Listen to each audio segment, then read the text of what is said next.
entirely new video. So blah blah blah. Hello, this is a reaction for Sri Lanka. Why is it more important than you think? Context. For presidents, among the major candidates were the incumbent president, the leader of the opposition, and the son of a former president. And then there was also Anura Kumara Dissanayake, known mercifully to both commentators simply as AKD. AKD was a left-field candidate representing the Marxist JVP party and the same insider resume as his opponents had. The results from the first round of voting came in. Nobody had the majority they needed, and the top two candidates went on to a second round of vote counting. The incumbent president finished third and was consequently eliminated. The leader of the opposition came in second, and in first place, miraculously, Marxist candidate AKD had 42% of the vote. This marked a historic event for the nation. It was the first time a second round of counting had ever occurred in Sri Lanka's history. The next day, the results of the second round were conclusive. AKD took the presidency with 56% of the vote. The results indicated a major shift in Sri Lanka's political status quo. Not only was it the first second count, it was also the first time a third-party candidate had ever won the presidency. And given Sri Lanka's turbulent economic state, people are eager to see where the new president will take the country.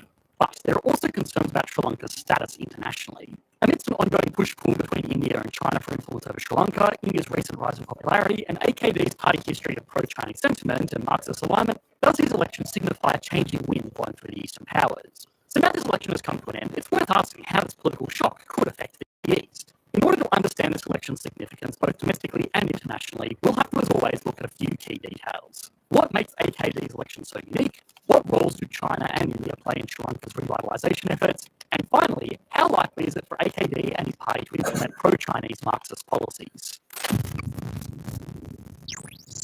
Basically, communist. Sri Lanka's recent lineage of presidents reads like a who's who of the political elite. In the past 2 decades, Sri Lanka has had 4 presidents, 3 of whom have had personal history working in their favour. Now, apologies in advance for my pronunciation of these names, but there was Mahinda Rajapaksa, who came from a long lineage of political figures. His father was a state councillor and an MP, and his grandfather was a Vedana Archie, an integral position in the native headman system during Sri Lanka's colonial era. There was Gotabaya Rajapaksa, Mahinda's younger brother, and then there was Ranil Wickremesinghe, whose family includes 2 chief justices, 2 prime ministers, and 2 presidents. To many Sri Lankans, this lineup reeked of corruption. They were well aware that a political climate comprised of inner circles and rich families with rich friends doesn't tend to prioritise the general population's interests. By the time Sri Lanka's economy... Yeah, that's 90% of the world at this point.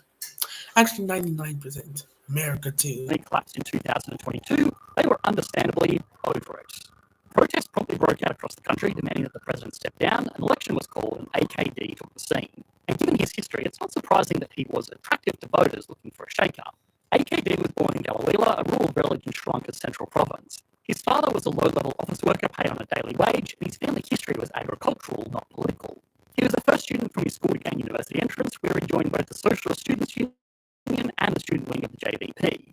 Although he ultimately ended up leaving school to go into hiding. At the time, JVP was engaged in a violent insurrection and 6,700 Sri Lankans were killed by insurgents during the conflict. In response, retaliatory violence broke out against JVP members and even loose associates. AKD's family, who were relatively apolitical themselves, were harassed and their house was burnt down. His cousin was also ultimately arrested, tortured and killed during the conflict. AKD later apologised and disavowed the insurrection, and the JVP would call off violence altogether. Instead of seizing power, their attention shifted to winning it. And clearly Sri Lankan voters wouldn't see either AKD or JVP's history as any nail in the coffin. AKD's election marks a victory for the fairly small JVP party, but their struggles continue as AKD is now tasked with managing governmental corruption, a post-collapse economy, and when it comes to Sri Lanka's foreign affairs, AKD is caught between a rock and a hard place. Given the state of Sri Lanka's economy, the country is going to need foreign support in their efforts to revitalise the economy. The question on the world's mind is whether they'll pivot towards China or India. Both countries already have extant relationships with Sri Lanka, geographic proximity and strategic interest in continuing their relationship. And Sri Lanka has a lot to gain from a relationship with either one, as well as unique drawbacks. Sri Lanka has become a valuable country to China in their ongoing Belt and Road Initiative, a troubled mega project focused on creating a connecting trade network of maritime and overland routes through a Belt and Road Initiative. I heard it 100 times. And Europe. The benefits for participating countries are apparent. With more trading routes and developing trading hubs, transportation times and costs will see a reduction, but ideally lead to economic gains for everyone. And China's interest in Sri Lanka is not simply as just another country within the wider network. In a time where over 80% of global trade happens through maritime routes, Sri Lanka's ports are a keystone in connecting global trade.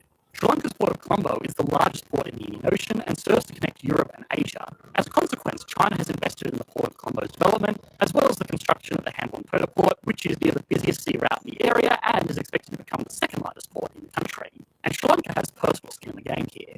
Currently, Sri Lanka receives 21.9% of its imports from China, making it its number one import partner, and they receive everything from electrical machinery to textiles to raw materials to ships, boats, and vehicles. That's just one of the myriad of benefits for Sri Lanka.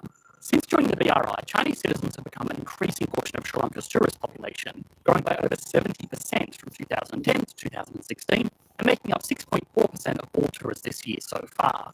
The development of maritime infrastructure also means that Sri Lanka can explore more of its exclusive economic zone, radius of 200 miles around the island, and possibly tap into natural resources in the area. And as part of the BRI, Sri Lanka and China aim to build a new city, which would operate as a financial centre along the Colombo coastline, and it's expected to create upwards of 80,000 jobs. China also put a good foot forward in Sri Lanka initially. Sri Lanka struggled with attracting foreign direct investment for a long time, until 2011 when there was a sudden rise in investment, with a significant part of that coming from China as part of the Belt and Road Initiative. From 2011 to 2015, China was Sri Lanka's number one source of investment, providing an amount equivalent to $989 million US. That's 15.5% of all Sri Lanka's FDI received. The issue for Sri Lanka, however, is also the Belt and Road Initiative. This is because the BRI operates by China giving member countries loans for their domestic projects, and given the relatively small interest rates charged, it's expected that the financial returns created by domestic development will help the countries pay it back. And that might have been fine under normal circumstances. But as we know, Sri Lanka's economy isn't really dealing with normal circumstances. What became clear after 2022 is that while Sri Lanka's participation in the BRI carries many possible benefits, the debt involved is still debt at the end of the day, and Sri Lanka might not be able to rely on China as a partner during a crisis. India, on the other hand, has been able to gain some popularity on the island after the economic crisis. In 2023, India provided assistance worth roughly $4 billion US, and unlike Chinese investments, India's financial support comes primarily in the form of credit and currency swaps, which are much more reliable for a country in economic instability. India also responded to Sri Lanka's shortage of necessary goods, sending over ships of food and medicine when they were needed the most. India's essentially been able to take a bad situation and sell themselves as an important ally, one that will be there for Sri Lanka. So be their new parent, be their new sugar daddy, or something like that. Its hour of need. If that's the case, Sri Lanka doesn't want to sever any ties with India for good in case the need for support arises again. But it would be a gross oversimplification to say that the importance of an India-Sri Lanka relationship is solely based on the last 2 years. The two countries have always had a tight bond, especially given how geographically close they are and the overlap in their population demographics and culture. There's a certain cultural impetus for staying close. And while we mentioned The fact that India is not, that Sri Lanka isn't owned by India is surprising. that China leads in Sri Lanka's import market, it's not like India is absent there. They're actually Sri Lanka's second largest import partner, making up 19.6% of all imports, which is nothing to scoff at compared to China's 21.9%. There's also a lot of interest in connecting India's power grid with Sri Lanka. Conversations about that began around a decade ago and never seemed to go anywhere, but the project has recently picked up steam and Sri Lanka would have a lot to lose if the project fell through. For one, India has some of the cheapest energy in the world, and a connected power grid would obviously allow Sri Lanka to get their share of cake. But Sri Lanka is also steadily working on unlocking its potential for offshore wind power that it could easily export to India if the grids were connected. And the connection would be a key element in attracting private sector investors, since a direct line to sell to India would naturally increase the market for Sri Lanka's budding energy sector. Now, it's probably worth noting that while China has a specific interest in their relationship to Sri Lanka, India both has a vested interest in their relationship and a vested interest in keeping China out of Sri Lanka. The worry is that as China continues to invest in Sri Lanka's ports specifically, they might take any failure to repay as a chance to seize the ports. That would possibly give China the ability to get their naval ships into Sri Lanka, which would put them too close for comfort for many of the vital nuclear and specific installations in southern India. There's a general wariness in Sri Lanka towards anything perceived as India gaining undue influence over the country. However, and this needs to be considered when discussing their relations, this traces all the way back to the 80s. In very brief terms, some members of Sri Lanka's Tamil population at the time formed the LTTE, a separatist group, and then began an insurgency in order to further their cause when the going got rough. Many members of the LTTE fled to the state of Tamil Nadu in India, and some Sri Lankans today still believe that India was housing, funding, and training those that fled. This has created some anxieties about India interfering with Sri Lanka, and many people who remember the LTTE insurgency want to keep India at a distance. What makes this whole situation even messier is not just that Sri Lanka has to manage its own domestic situation and their foreign relationships, but that they have to do this while India and China are at each other's throats. In an ideal world, Sri Lanka would be able to build both relationships and maximise the included benefits. But like any good throuple, any perceived favouritism towards one country is sure to create tensions with another. So what is the country to do? While we're not in the business India of or tensions, China? we over some of the practicalities involved for the new president.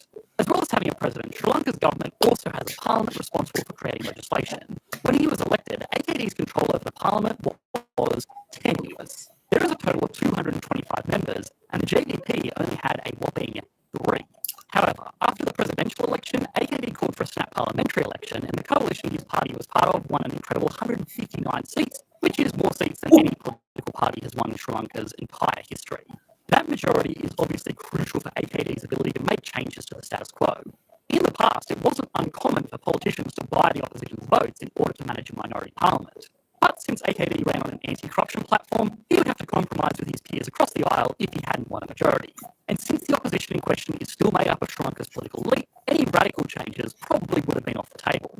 But AKD still needs to compromise with this coalition, which is comprised of 21 parties and entities. And while members of the National People's Power are generally united under both feminist and socialist political ideals, there are still diverging opinions throughout which need to be considered as JVP moves forward. When it comes to foreign affairs, it's difficult to predict anything. Analysts have noted that AKD seems dedicated to keeping both China and India at an equal distance. There's a possibility that China will win back the favour that it lost after 2022. For example, take a look at the Hambantota port we mentioned earlier. Initially, the port failed to perform economically and was seen as proof that China's loans were more of a debt trap than a chance of global connectivity. However, the port has started to see increased revenue and is on track to expand beyond the trade sector by creating cruise ships as well. And AKD is keeping a tradition when it comes to being sceptical of India's intentions. During his campaign, he promised to shut down a wind power project backed by Gautam Adani, an Indian billionaire with ties to Prime Minister Modi, accusing the project of being corrupt. And ultimately, while we've shown that Sri Lanka has a lot to gain from its foreign relations, it's probably true that AKD will fight to keep distance from either country. Given the difficult situation it's been put in, the real question might not be how Sri Lanka manages its ties with its neighbours, but how it maintains its independence beyond the shadow of two giants. Thanks for watching. I can't always talk too much about political stuff or international stuff, because it's just already listen and watch. But anyway, we're going to do another one on Sri Lanka economically. It's the largest and most This is Mickey and Bicky. This is the Tada Show. We really didn't thought you would choose us. We were called the crappiest of the bunch, but now we're the show.